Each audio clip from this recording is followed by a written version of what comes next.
ETV YouTube channels లో మీ వ్యాపార ప్రకటనల కోసం ఈ నంబర్కి కాల్ చేయండి.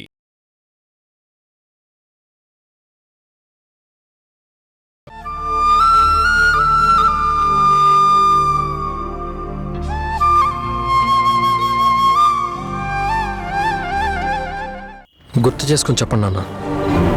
చాలా ఏళ్ళైంది కదా, పొరపాటు ఏమన్నా పడుతున్నారేమో.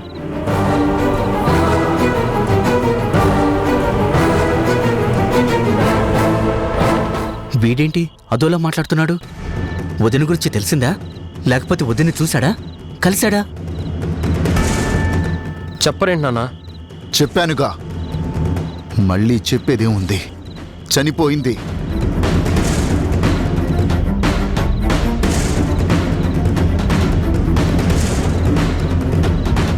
నిజంగా చనిపోయిందా?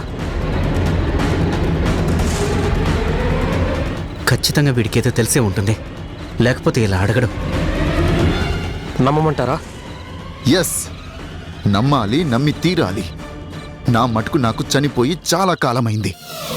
ఒకవేళ బతికున్నా నీకు ప్రపంచానికి మాత్రమే బతికున్నట్టు తెలిసినా ఐ డోంట్ కేర్. మన ఫ్యామిలీకి, ఈ ఇంటికి సంబంధించిన మనుషుల వరకు. అంటే ఏంట్రా? అంటే పసివాడిగా ఉన్న నిన్ను పసుపు కుంకుమలు అనుకొని నన్ను వద్దనుకొని వదిలేసి వెళ్ళినప్పుడే నా మనసులో, నా దృష్టిలో చనిపోయింది. అమ్మా అనే పిలుపు గాని తలపు గాని నీకు రావద్దని అన్నీ నేనే అయ్యి ఎంతో కష్టపడి పెంచాను. నీకు తెలుసా? ఈ విషయం ఇప్పుడే చెప్తున్నారు కానీ గతంలో ఎందుకు చెప్పలేదు? అవసరం రాలేదు, చెప్పలేదు. నేను చాలాసార్లు అడిగాను. అడిగితే కసురుకున్నారు, విసుక్కున్నారు, కానీ ఇలా చనిపోయిందని చెప్పలేదు. ఎలా చెప్పుకుంటారా? నన్ను వదిలేసి వెళ్ళిపోయిందని ఎలా చెప్పుకుంటారు? పెళ్లి ఫెయిల్యూర్ని, పడిన అవమానాల్ని ఎలా చెప్పుకుంటారు? అవమానాలా? నీకేనా? తనకు కాదా? వద్దనుకున్న ఆడాళ్ళు మగాళ్ల మీద 100 నిందలేస్తారు. సొసైటీ సానుభూతి కూడా ఆడవాళ్ల మీదే చూపిస్తుంది, మగవాళ్ల మీద కాదు. నీకర్థం కాని వయసులో ఎన్నో అవమానాలు నేను భరించాను. తెగించి బతకడానికి నానా అవస్థలు పడ్డాను. అప్పుడు చెప్పినా నీకు అర్థమయ్యే వయసు లేదు.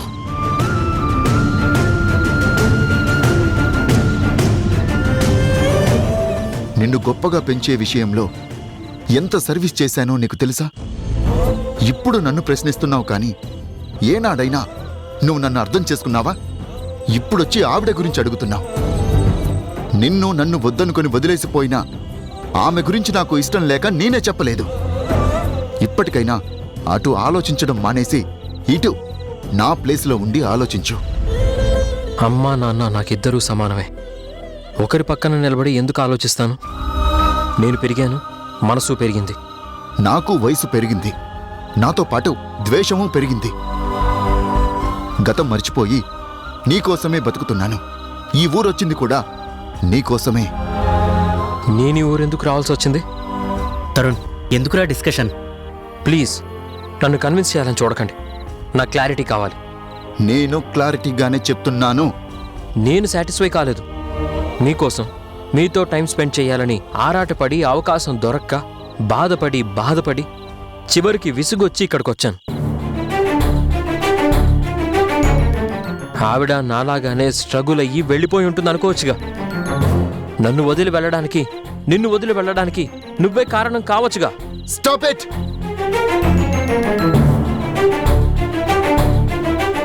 నేను నిన్ను నెత్తిన పెట్టుకున్నాను.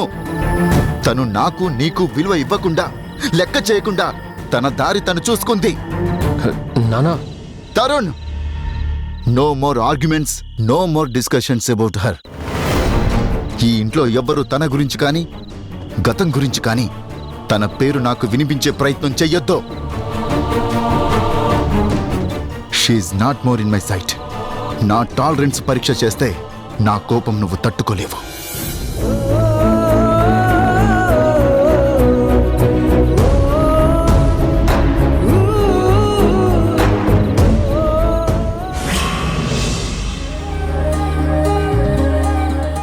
మర్చిపోయాడా? మర్చిపోలేదు. ఇప్పుడేగా తనకి మళ్ళీ అమ్మ గురించి ఆలోచన వచ్చింది. ఎంతమంది ప్రేమ పంచుకున్నా అమ్మ ప్రేమ వేరు. అది దేవుడిచ్చిన వరం.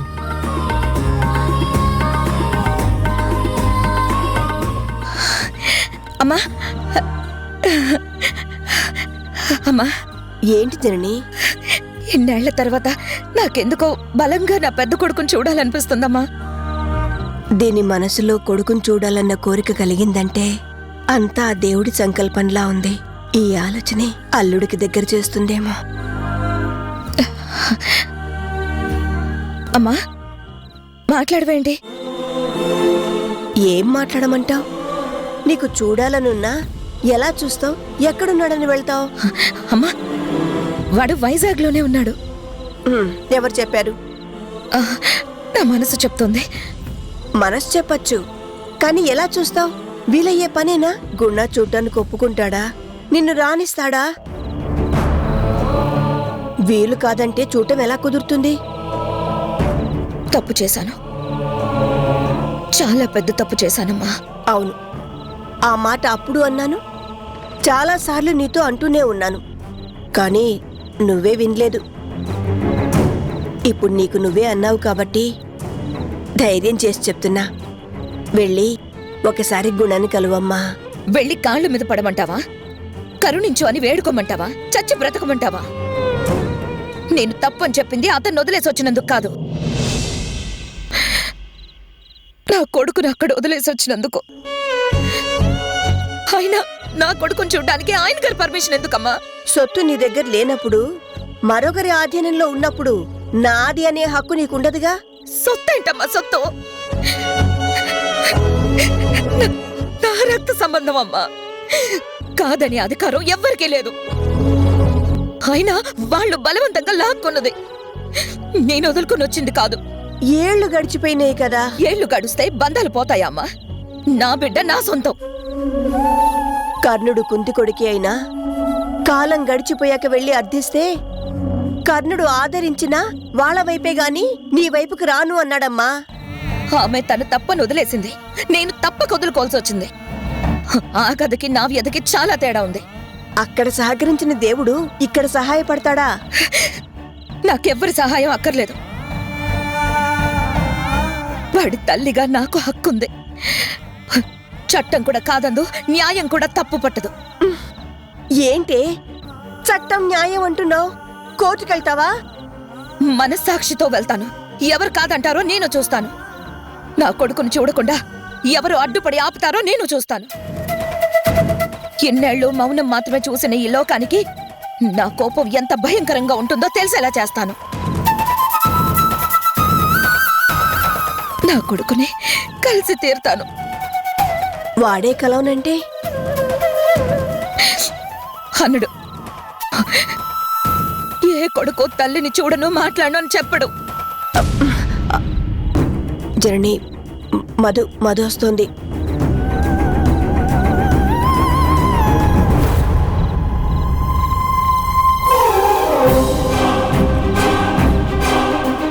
ఏంటి, నేను రాగానే గేటు దాకా వినబడే సౌండ్ మ్యూట్ అయింది.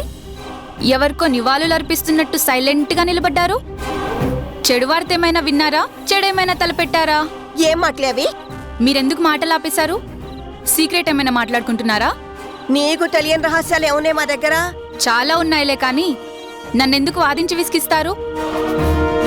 మీరేం మాట్లాడుకుంటూ టక్కున ఆపేశారో చెప్పండి. చిట్టి వచ్చి వెళ్ళాడు, అతని గురించే మాట్లాడుకుంటున్నాం అంతే. ఏంటి, చిట్టి ఇక్కడికొచ్చి వెళ్ళాడా?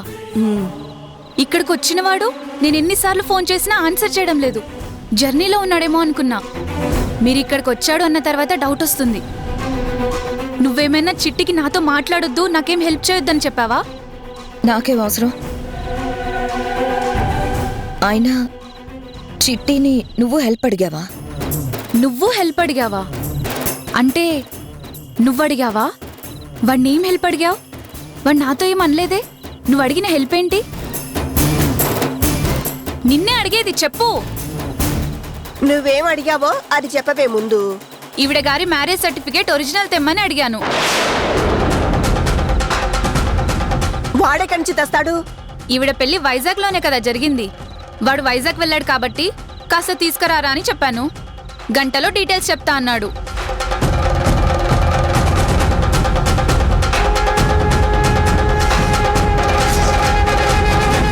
అంటే జనని చిట్టినే వైజాగ్ పంపిందా? వాడు దీని కొడుకుని చూసొచ్చే చెప్పాడా? అందుకే ఇది నా పెద్ద కొడుకుని చూడాలనిపిస్తుంది అన్నదా? గంట అన్నాడు. ఇంతవరకు అడ్రస్ లేడు. ఫోన్ చేస్తే రెస్పాన్స్ ఇవ్వడం లేదు. నిజం చెప్పమ్మా, వాడిని నువ్వేం సాయం అడిగావు? వాడు వైజాగ్ నుండి నేరుగా మన ఇంటికి ఎందుకు వచ్చాడు?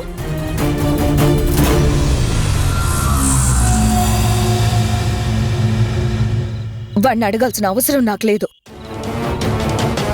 అసలు చిట్టి వైజాగ్ వెళ్ళిన విషయమే నాకు తెలీదు. ఇదేంటి నాకు తెలీదు అంటోంది? నిజంగా తెలీదా లేక నాకు చెప్పదలుచుకోలేదా? దాచుకో తల్లి, దాచుకో. కన్న కూతురికి చెప్పకుండా నిజాలని నీ దగ్గరే ఉంచుకో.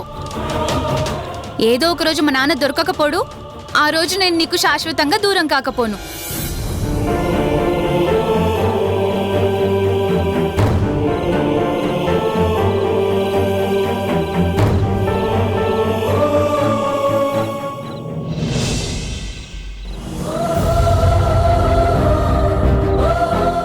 నేను తిరిగి రాగానే నాన్నతో ఫస్ట్ మీ విషయమే మాట్లాడతాను. నాన్నకి వివరంగా చెప్పి మీ పెళ్లి జరిపిస్తాను. అమ్మ లేదనుకొని, తను కలవదనుకొని, రాదనుకొని అమ్మ స్థానం ఇచ్చాను. ఇప్పుడు అమ్ముందని తెలిసి ఏం చేయాలి?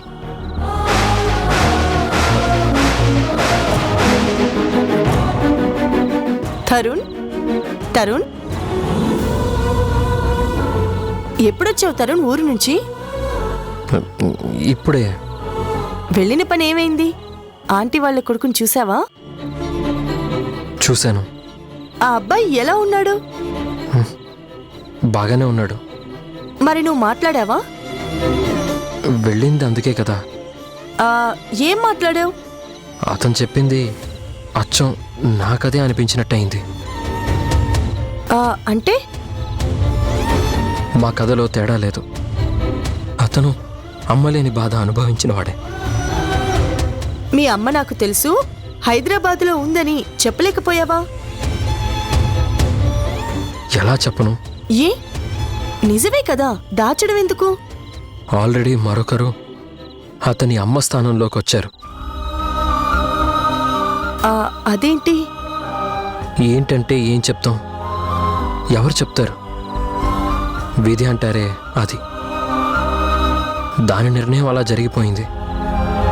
అసలు అమ్మ గురించి చెప్పి ఆ ప్లేస్లోకి వచ్చిన ఆమెని బాధ పెట్టమంటారా? ఆ అమ్మకైనా ఈ అమ్మకైనా ఏనాటికైనా నిజం తెలియాలి కదా. కాలమైనా తెలియజేస్తుంది కదా. ఈ అమ్మకి న్యాయం చేయాలని ఆ అమ్మకి అన్యాయం చేయకూడదు కదా. ఇప్పుడు ఆ అబ్బాయి ఏ అమ్మకి దగ్గర అవ్వాలి? కన్న తల్లికా, కరుణించిన తల్లికా? అతనికి ఎవరి మీద ఎక్కువ ప్రేమ ఉంటే వాళ్ళకి. ఇద్దరి మీద సమానంగానే ఉంటే? అలా ఎలా ఉంటుంది? మనసు తూకం వేయలేం కదా. ఎటు బెండైనా మరో చోట బాధే కదా. మరి నువ్వు దాస్తే దాగుతుందా? ఎంతకాలం అని దాస్తావు? ఏదో ఒక విధంగా వాళ్ళకి నిజం తెలియాల్సిందే కదా.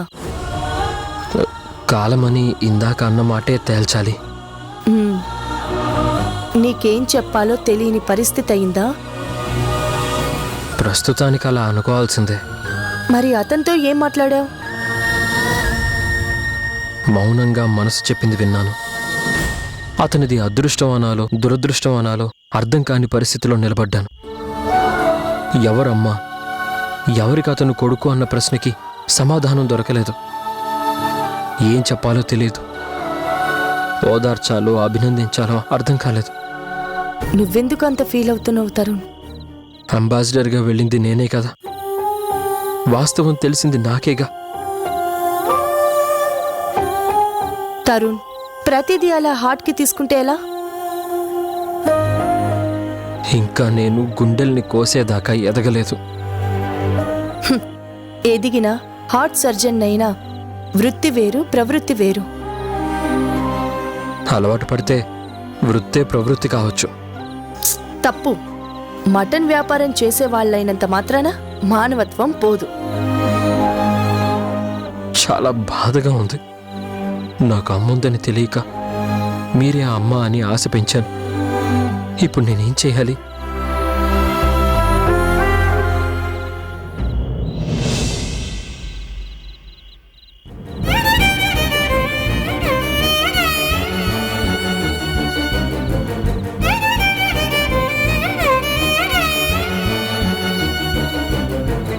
తరుణ్,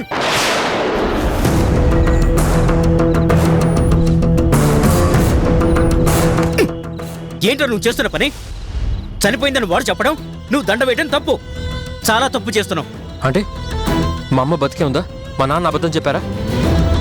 నా వరకు చనిపోయిందని మాత్రమే అన్నాడు. ప్రపంచానికి బతికుండొచ్చని కూడా అన్నాడు కదా. తన దృష్టిలో చనిపోవడం అంటే మరి నా దృష్టిలో ఏంటి? ఈ ఇంటి వరకు చనిపోయిందంటే నేను ఈ ఇంటి వాడినే కదా. ఇప్పుడు ఈ ప్రశ్నలన్నీ ఎందుకురా? కావాలి, తెలియాలి, క్లారిటీగా తెలియాలి. ఏం తెలియాలరా? ఉందా, వదులుకున్నాడా, వదిలేశారా, పోయిందా, చనిపోయిందా? ఆవిడ టాపిక్ ఎత్తొద్దు అన్న తర్వాత కూడా నువ్వు మళ్ళీ మళ్ళీ అదే టాపిక్ నా ముందుకు తెచ్చి ఇరిటేట్ చేయకు. మీరు వద్దనగానే మానేయడానికి ఇదేం చిన్న విషయం కాదు. పైగా మీరు నా దగ్గర దాచిన విషయం, అడిగినప్పుడల్లా పక్కకి తోసేసిన విషయం, నా జన్మకి నా జీవితానికి సంబంధించిన విషయం. అందుకే వద్దన్నా వినకుండా అడుగుతున్నాను. ఎందుకురా ఇప్పుడు గతం గురించి ప్రశ్నించి వాడిని ఇబ్బంది పెడతావు? ఫ్యూచర్ బాగుండాలని, ఫర్దర్గా ప్రాబ్లమ్స్ ఫేస్ అవ్వొద్దని తన పేరు ప్రస్తావించడం ఇష్టం లేకపోతే మీరు చెప్పండి. నాన్న ఆత్మ కదా. మీరు నాన్నకి సంబంధించిన ప్రతి విషయంలోనూ పార్టిసిపేట్ అవుతారు కదా. ఆయన మనసు అంతా తెలిసినవారు కదా. చెప్పండి. అది కాదు తరుణ్. నచ్చ చెప్పి దాటవేసే ప్రయత్నాలు వద్దు. ధైర్యం ఉంటే స్ట్రైట్గా ఫ్రాంక్గా చెప్పండి. లేకపోతే మీ ఫ్రెండే కదా, ఈయనతో చెప్పించండి.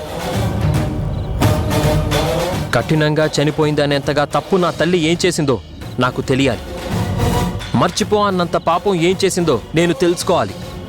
కన్న తండ్రి నిజం దాస్తే వేరెవరైనా నాకు అమ్మ గురించి చెప్తే బాగోదు.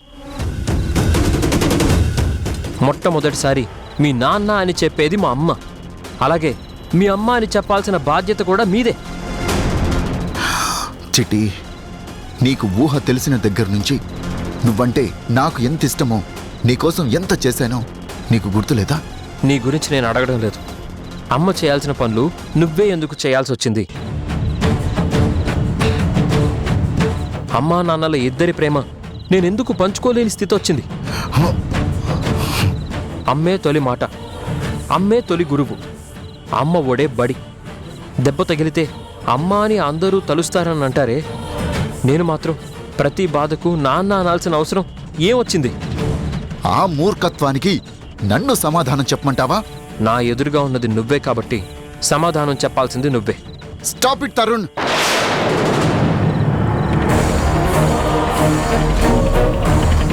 No more arguments. నీ క్వశ్చన్స్ అన్నింటికి సమాధానం ఇవ్వను. నీ డిస్కషన్స్లో పార్టిసిపేట్ చెయ్యను. ఎందుకు డిస్కస్ చేయరు? ఎందుకు ఆన్సర్ ఇవ్వరు? Marriage is not a simple matter. ఇద్దరు కొత్త మనుషులు ఆ రోజు నుంచి జీవితకాలం ఒకరికొకరు తోడుగా సహాయంగా లైఫ్ అంతా గడపాలని చేసుకునేది. విడిపోవడం అనేది ఊరికే జరగదు. 20 years బ్యాక్ ఇప్పట్లా ప్రపోజల్కి బ్రేకప్కి టైం రీజన్ లేని రోజులు కాదు. ఒక స్ట్రాంగ్ బాండింగ్ ఉండేది. అలాంటి రోజుల్లో విడిపోవడం అంటే బలమైన కారణం ఖచ్చితంగా ఉండి తీరాలి. ఒకరిదే తప్పంటే ఎలా నమ్మమంటారు? అంటే నా వైపు వేలెత్తి చూపాలని ప్రయత్నం చేస్తున్నావా? నో, నా లైఫ్ ఇలా అవ్వడానికి కారణం తెలుసుకోవాలనే ప్రయత్నం చేస్తున్నా. రే, ఏమైందిరా నీకు? ఏం తక్కువైంది? దేనికోసం రోజుల తరబడి ఎదురు చూసేవాణ్ణో, ఏం కావాలని మనసు ఆరాటపడేదో మీకు తెలుసుగా. ఆవిడే ఉంటే, అటు నుంచి అవన్నీ నాకు అందుంటే బాధపడాల్సిన అవసరం ఉండేది కాదు. వద్దో, ఇప్పుడు పాస్ట్ హిస్టరీ గురించి వద్దు. అప్పుడు జరిగింది తలుచుకోవాలంటేనే అసహ్యం వేస్తుంది.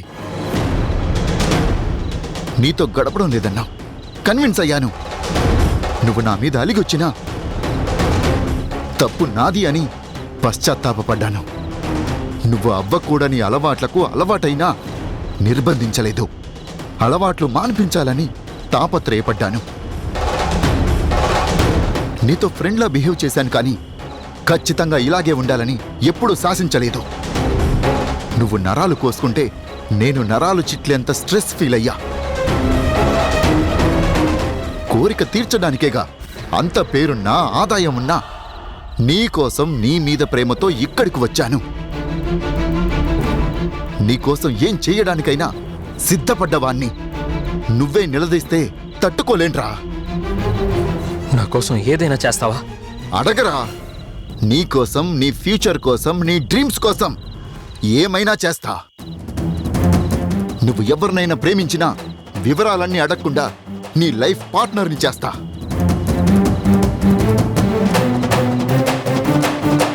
అడగరా. నాకు అమ్మ కావాలి, తెచ్చిస్తావా?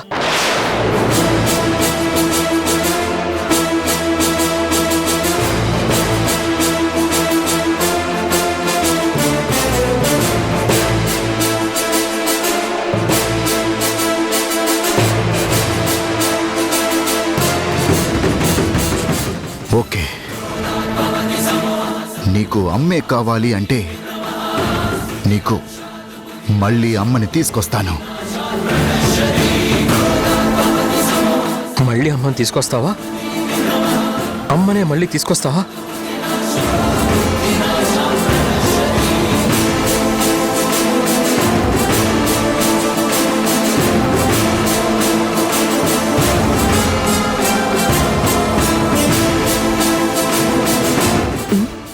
ఏమైంది అంతా అలా సైలెంట్గా ఉన్నారు?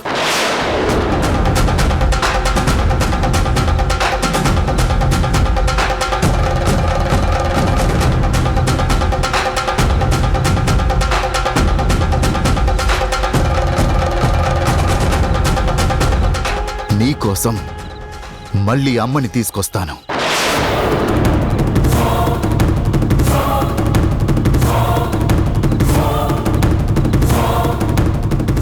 అన్నయ్య అని పిలవకపోతే ముక్కు కోస్తాను. నువ్వు నాకు నిజంగా అన్నయ్య అయినా మర్యాద ఇస్తాననుకున్నావా? ఆ పిలుపుతో నన్ను పిలిచేవాళ్లే లేరే. అర్థం చేసుకోవే.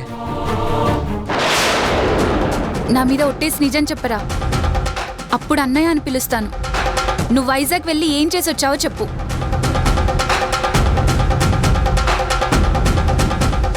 ఈటీవీ విన్ యాప్ రోజుకి కేవలం రూపాయి మాత్రమే. ఇప్పుడే ఈటీవీ విన్ యాప్ డౌన్లోడ్ చేసి సబ్స్క్రైబ్ చేయండి.